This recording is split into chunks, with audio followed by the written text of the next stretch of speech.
Биздин азыркы ата энелер 90-жылдагы төрөлгөн, ошондо чоңойгон, жардылыкта, жетишпестикте чоңойгонбуз да.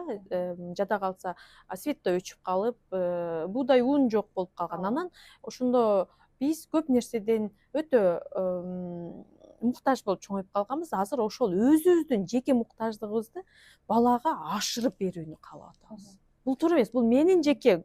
Менде мисалы аябай сонун көйнөк жок болгон, велосипед жок болгон, мен каалаган жанагы курчак жок болгон. Анан ошонун баарын алып келип балага бере берем.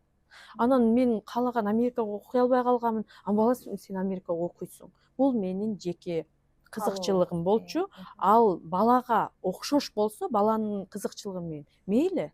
Баламдын өзүнүн жанагы эле балам кандай төрөлдү, бизге жараткан кандай бала берди, шок бала бердиби, спортко жакын бердиби, же интеллектуалдык жактан күчтүү бердиби, же балаңыз такыр эле бийчи болоттур, же ашканада аябай сонун нерселер жасайттыр. Ошол туура келеби сиздин экөөңүздүн окшоштугуңуз канчалык?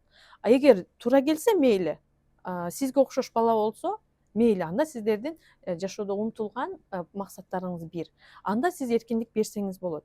Бирок чек койгондо биз балага дагы эле гумандуу педагогиканын чеги менен туруктуу эрежелерди. Биз балага чек койгондо 3 багытта беришибиз керек. Мисалы, баланын каалоосу бар. Бир күн кечке каалоо, анын 30%-ын чектешибиз керек, 70%-ын макулдашыбыз керек. Бул айрыкча 7 жашка чейин, мисалы, отурба, турба, секирбе, кылба, жүгүрбө, ойнобо деп аябай көп чектөө болгондо бала жарылып кетип, бирин да аткарбайт да.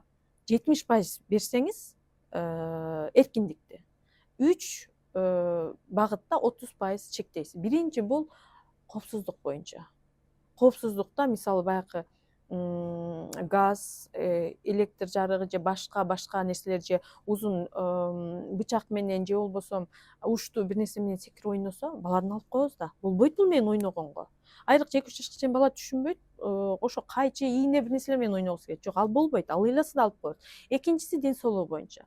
Керели кечке азыр дарбыз жеп, же мороженое жеп, же муздак суу ичип отура бербейт да. Бала да сөзсүз ден соолугуна кам көрүү боюнча тамактаныш керек. Эртең менен түштө бала 5 маал тамактаныш керек. Ошодо мыналарды жеш керек деген балага сиңиш керек. Үчүнчү бул адеп ахлак боюнча сөз чектөөнү коюшубуз керек.